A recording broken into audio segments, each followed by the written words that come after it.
তো আপনাদেরকে নিয়ে আসলে বড় জায়গায় অনুষ্ঠান করা উচিত ছিল আমাদের। সোনারগাঁ, শেরাটন এইসব জায়গায় আমরা পাই। আপনাদেরকে আরো জাঁকজমকপূর্ণ অনুষ্ঠানের মধ্য দিয়ে সম্মাননাটা দেওয়া উচিত ছিল।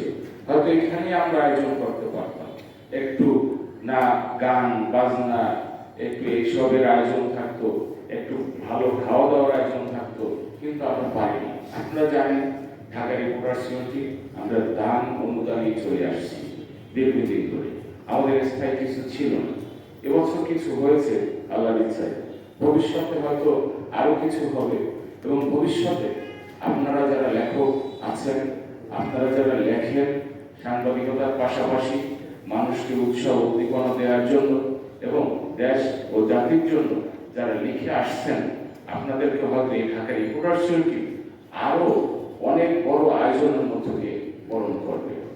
সেক্ষেত্রে আর্থিক সচ্ছলতা থাকতে হবে এবং আমরা সেই চেষ্টাটাই করে আসছি আর্থিক সচ্ছলতার জন্য।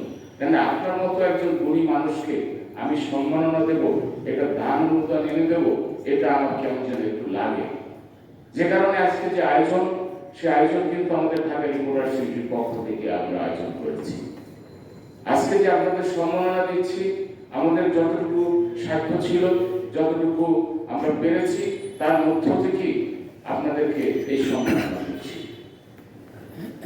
আপনারা আমাদের ভুল বুঝবেন না, আপনাদেরকে আমরা সর্বোচ্চ শ্রদ্ধার জায়গায় রেখে সম্মাননা দিচ্ছি এবং সেই শ্রদ্ধাবোধ আজীবন আপনাদের প্রতি আমাদের থাকবে। আমরা যারা ঢাকা রিপোর্টার্স ইউনিটির মেম্বার আছি, আমরা যারা সাংবাদিক আছি, তাদের শ্রদ্ধা আপনাদের প্রতি থাকবে এই কারণে যে আপনারা সাংবাদিকতার পাশাপাশি বাড়তি কিছু করছেন জাতির জন্য।